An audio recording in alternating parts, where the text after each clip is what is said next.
নমস্কার বন্ধুরা, আজ নিয়ে এলাম এঁচোড়ের সম্পূর্ণ নিরামিষ একটি রেসিপি। এঁচোড়কে এইভাবে নিরামিষভাবে রান্না করলেও খেতে কিন্তু দারুণ লাগে। নিরামিষ দিনে হোক বা যে কোনো পুজো পার্বণের দিনে আপনার ভোগ হিসাবে এইভাবে এঁচোড়টাকে রান্না করে নিতে পারেন খুবই সহজ উপায়ে। তো চলুন দেখে নেওয়া যাক। তো এখানে আমি এঁচোড় আর আলুটাকে কেটে নিয়েছি। তো এঁচোড়টাকে দেখুন খোসাটাকে ফেলে দিয়ে এইভাবে করে একটু চৌকো চৌকো করে কেটে নিয়েছি, আর আলুটাকে দেখুন এইভাবে করে একটু চৌকো চৌকো বড় বড় রেখে কেটে নিয়েছি। তো খুব ভালো করে কিন্তু আমি এঁচোড় আলুটাকে ধুয়ে নিয়েছি কেটে নেওয়ার পরে। এরপর এঁচোড়টাকে আমি একটা কড়াইতে সেদ্ধ বসিয়ে দেব। তো এঁচোড়টাকে একটু সেদ্ধ করে নিতে হবে, প্রায় 80% মতো এঁচোড়টাকে সেদ্ধ করে নিতে হবে। তো আপনারা যদি প্রেসার কুকারে দিয়ে সেদ্ধ করে নিতে চান সেক্ষেত্রে কিন্তু 2টো সিটি দিয়ে সেদ্ধ করে নেবেন। 80%-এর বেশি যেন সেদ্ধ না হয়ে যায় সেদিকটা খেয়াল রাখতে হবে। এরপর আমি সামান্য একটু হলুদ দিয়ে একটা ঢাকা দিয়ে এঁচোড়টাকে আমি সেদ্ধ করে নেব। তো এঁচোড়টা সেদ্ধ করে নিয়েছি, এবার আমি দেখে নেব তো এঁচোড়টা ঠিকঠাক করে সেদ্ধ হয়েছে কিনা। তো আমি একটা চামচে নিয়ে নিলাম। এরপর দেখুন ছুরি দিয়ে এইভাবে কেটে কেটে দেখে নিয়েছি, দেখুন একদম পারফেক্টভাবে কিন্তু এঁচোড়টা সেদ্ধ হয়েছে। তো এরকম 80% মতো সেদ্ধটা করে নিতে হবে, তাহলে রান্নাটা করতে খুব ভালো হবে আর খেতেও ভালো লাগবে। খুব বেশি যেন এঁচোড়টা সেদ্ধ না হয়ে যায়, তাহলে কিন্তু রান্নাটা খুব ভালো হয় না, পারফেক্টভাবে হয় না, আর খেতেও কিন্তু ভালো লাগে না। তো খুব ভালো মতো করে আমি এঁচোড়টা একদম পারফেক্টভাবে সেদ্ধ করে নিয়েছি এবং জল ছেঁকে ছেঁকে এঁচোড়টাকে তুলে নিয়েছি। আমি রান্নাতে চলে যাব। তো গ্যাসের উপর কড়াইতে সরষের তেল দিয়ে দিলাম। এবার তেলটা গরম হয়ে গেলে এঁচোড়টাকে ছেড়ে দিয়ে হালকা করে এঁচোড়টাকে একটু ভেজে নেব। তো এঁচোড়টা আমি একটু ভেজে নিচ্ছি, আপনারা যদি ভাজতে না চান সেক্ষেত্রে কিন্তু আপনারা ডাইরেক্ট রান্না করে নিতে পারেন, তবে একটু ভেজে নিলে কিন্তু ভালো হবে। এঁচোড়টা দিয়ে আমি নাড়াচাড়া করে মিনিট 3-4 মতো একটু হালকা করে একটু ভেজে নেব। তো সমস্ত এঁচোড় দিয়ে দিয়েছি। এবার এঁচোড়টাকে মিনিট 4-5 মতো সময় ধরে একটু নাড়াচাড়া করে দেখুন হালকা করে একটু ভেজে নিয়েছি। এরপর এই এঁচোড়টাকে নামিয়ে রাখবো।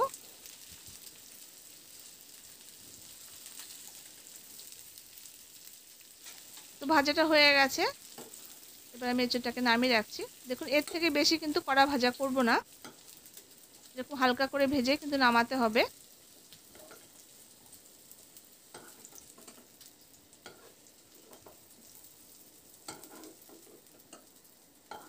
তো সমস্ত এঁচোড়টা আমি নামিয়ে নিয়েছি। এবার যেটুকু তেল ছিল ওই তেলের মধ্যে এবার আলুগুলোকে ছেড়ে দিয়ে ভেজে নেব। তো এখানে বন্ধুরা মোটামুটি বড় সাইজের 2টো আলুকে এভাবে করে একটু চৌকো চৌকো করে কেটে নিয়েছি। আর এঁচোড়টা কিন্তু আমি এখানে 500 গ্রাম মতো এঁচোড় নিয়েছি। সেই 500 গ্রাম এঁচোড়টাকে কেটে নিয়েছি, তবে আপনারা আপনাদের পরিমাণ মতো এঁচোড় আর আলুর পরিমাণটা কম বা বেশি করে নিতে পারবেন। এবার আলুটা দিয়ে সামান্য একটু লবণ আর হলুদ দিয়ে নাড়াচাড়া করে দেখুন আলুটাকে বেশ লালচে করে ভেজে নিয়েছি। এবার আলুটাকে নামিয়ে রাখবো। এই রান্না করার আগে নিরামিষ যে কোনো রান্না করার আগে এইভাবে যদি সবজিটা একটু ভেজে নেওয়া হয় তাহলে কিন্তু রান্নাটা করতেও ভালো হয় আর খেতেও কিন্তু ভালো লাগে। এবার কড়াইতে যেটুকু তেল ছিল তাতে আবার একটু সামান্য পরিমাণ একটু তেল দিয়ে দিলাম। তেলটা গরম হতে থাকুক। তো তেলটা গরম হতে থাকুক, তো আমি এঁচোড়ের মধ্যে কিছু একটা মশলা অ্যাড করব। তো যেমন এখানে আমি 4 চামচ মতো টক দই অ্যাড করে দিয়েছি, আর দিয়ে দেবো এখানে হাফ টিস্পুন মতো হলুদের গুঁড়ো দিয়ে দিয়েছি, 1 টিস্পুন লাল লঙ্কা গুঁড়ো দিয়ে দিয়েছি, আর এখানে 1 টিস্পুন জিরে গুঁড়ো দিলাম, আর 1 টিস্পুন এখানে ধনে গুঁড়ো দিয়ে দিয়েছি, আর কালারের জন্য এখানে 1 টিস্পুন কাশ্মীরি লঙ্কা গুঁড়ো দিয়েছি, আর সামান্য পরিমাণে একটু কাসুরি মেথিকে এইভাবে করে একটু হাত দিয়ে গুঁড়ো করে দিয়ে দিলাম, আর টেস্ট হিসাবে এখানে লবণটা দিয়েছি। এবার খুব ভালো করে এই মশলাগুলোর সঙ্গে এঁচোড়টাকে একদম মাখিয়ে নেব। তো এইভাবে করে মশলার সঙ্গে এঁচোড়টাকে মাখিয়ে নিয়ে মিনিট 2-3 মতো একটু রেখে দেব। তো এতে কিন্তু খুব ভালো করে মশলাগুলো এঁচোড়ের মধ্যে ঢুকে যাবে, যার ফলে রান্নাটা করতে কিন্তু ভালো হবে আর খেতেও কিন্তু ভালো হবে। তো খুব ভালো করে এঁচোড়টাকে আমি মশলার সঙ্গে মাখিয়ে নিলাম। এবার এই এঁচোড়টাকে একটু রেখে দেব। তো এই সময় আমি এখানে একটা মশলা তৈরি করে নেব। তো এখানে মিক্সার জারের মধ্যে আমি আদা টুকরো করে দিয়ে দিয়েছি, 1 ইঞ্চি মতো আদা টুকরো করে দিয়ে দিয়েছি, একটা টমেটো দিয়ে দিয়েছি ফালি করে, আর এখানে 4টে কাঁচা লঙ্কা দিয়ে এর একটা পেস্ট আমি তৈরি করে নেব। এরপর আমি রান্নাতে চলে যাব। তো তেলটা গরম হয়ে গেছে, এবার গরম তেলের মধ্যে 2টো তেজপাতা, 2টো এলাচ, 1 টুকরো দারচিনি, আর 2 থেকে 3টে আমি লবঙ্গ দিয়ে দিয়েছি, আর এখানে হাফ টিস্পুন পরিমাণ একটু জিরে দিয়ে দিয়েছি। এবার মশলাগুলোকে একটু নাড়াচাড়া করে নেব। মশলা ভাজার বেশ সুন্দর একটা মিষ্টি গন্ধ বেরিয়ে গেছে। এবার যে মশলাটা আমি তৈরি করে রেখেছিলাম সেই মশলাটা আমি এই পর্যায়ে দিয়ে দিয়েছি।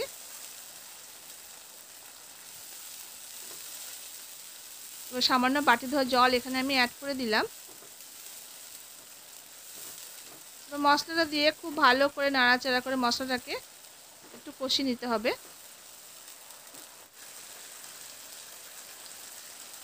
তো বন্ধুরা এখানে আমি একটা টমেটো পেস্ট করে দিয়েছি। যদি আপনারা টকটা একটু বেশি পছন্দ করেন সেক্ষেত্রে কিন্তু দুটো টমেটো আপনারা চাইলে অ্যাড করতে পারেন। তো যেহেতু দই দিয়েছি তাই জন্য একটু কম দিলেই হবে, একটা টমেটো দিলে যথেষ্ট। এবার সামান্য এবারে মশলা মাখানো এঁচোড়টা আমি এই তেলের মধ্যে দিয়ে দিয়েছি, আর ওই বাটি ধোয়া সামান্য একটু জল এখানে অ্যাড করে দিয়েছি। এবার খুব ভালো করে নাড়াচাড়া করে মশলার সঙ্গে এঁচোড়টাকে একদম শুকনো শুকনো মতো করে কষিয়ে নিতে হবে। তো এইভাবে বন্ধুরা মশলার সঙ্গে এঁচোড়টাকে আগে মাখিয়ে নিলে রান্না করতে কিন্তু খুব তাড়াতাড়ি হয়ে যায়। তো মিনিট 3-4 সময় ধরে এঁচোড়টাকে মশলার সঙ্গে খুব ভালো করে দেখুন কষিয়ে নিয়েছি। এরপর আমি এখানে ভেজে রাখা আলুটাকে অ্যাড করে দিলাম।